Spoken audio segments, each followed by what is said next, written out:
Pakinggan po natin ang mensahe ng ating punong lungsod ng Pasig. Mga kasama, palakpakan po natin, Mayor Vico.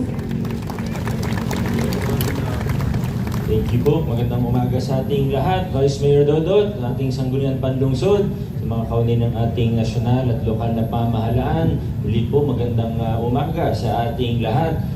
Siyempre sa ating mga kasama mula sa hanay ng MSMEs. Nasaan po ba sila? Taas naman po ng kamay. Ayan po, meron pang nagmula sa Benguet na kasama po natin ngayon. Maraming salamat po. Nakarating po kayo dito sa aming maagang flag raising ceremony at sa ating mga opisina ng City Hall. Di ko na po isa-isahin yung mga kasama sa pagdiriwang natin ng MSME Week, no? Pero siyempre sa panguna po ito ng Ledyo, yun na Sir Ian. No? Maraming salamat sa mga programa para magkaroon ng karagdagang sigla ng mga MSME natin sa lungsod ng Pasig at sana lalo pang paigtingin ng mga programa para makatulong sa mga maliliit na negosyo, sa mga maliliit na negosyante. Pero alam din po natin na ito ay isang team effort, hindi lang po programa ng radio, kundi kasama na dyan yung ease of doing business, kasama na po dyan yung ginagawa natin para sa tourism, mga cultural activities natin at marami pa pong iba. Hindi po natin isa-isahin sa pagkakataong ito. Kala ko kanina uulan pa, no? Siguro hindi ko alam kung anong oras tumigil yung siguro umbundang ng konti. Pero napapasalamat tayo sa Diyos dahil hindi tayo tinamaan ng malakas ng bagyo.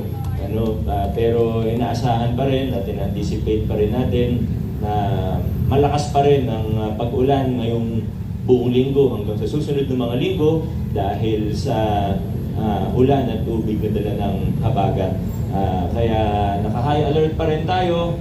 Lagi po tayong listo, no? At minsan ang mahirap pagka hindi tayo masyadong dinaanan ng bagyo, sa susunod na bagyo, ang tendency, human nature po siguro, medyo re-relax tayo ng konti.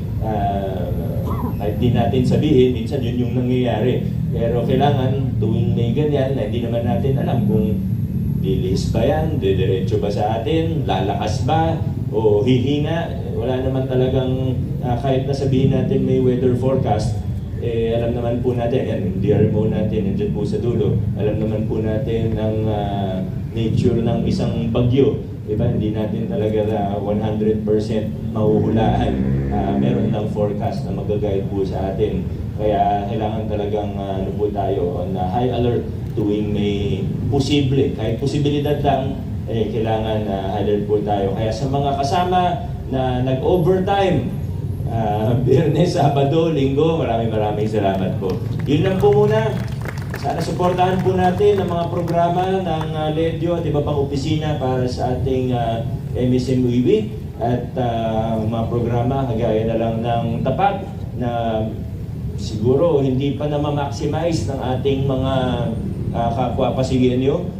May mga programa pa tayo na siguro mapapakinabangan pero hindi pa alam. Siguro sa parte natin, sa lokal na pamahalaan, ang isa importante, hindi lang maganda yung programa, kundi kailangan i-promote din natin yung information dissemination, komunikasyon sa tao. Kasing importante lang yan ang programa. Kasi ang ganda ng programa natin, di naman napapakinabangan, sayang. Kaya kailangan na double time, triple time tayo sa information dissemination at communication. Siguro pwede na lang po tingnan sa Facebook, yan na siguro yung pinakamadali. Although nasa iba't ibang rin naman yan, nakapost kung saan, may mga tarpaulin na akong nakita, pero siguro pinakamaganda na nandun na lahat ng announcement kasi baka nalito po sila sa announcement ni Consihal Volta. Kasi pagtawag pa lang kay Consi Volta, sabi, Mark Hill, parang nalito na yung mga tao, hindi na naintindihan yung mga announcement niya. So, tingnan nyo na lang po sa Facebook kung ano yung mga events natin at kung para sa iyo ba yun, pa-check na lang po. Maraming salamat. Adjourn na po tayo. Nanawagan po.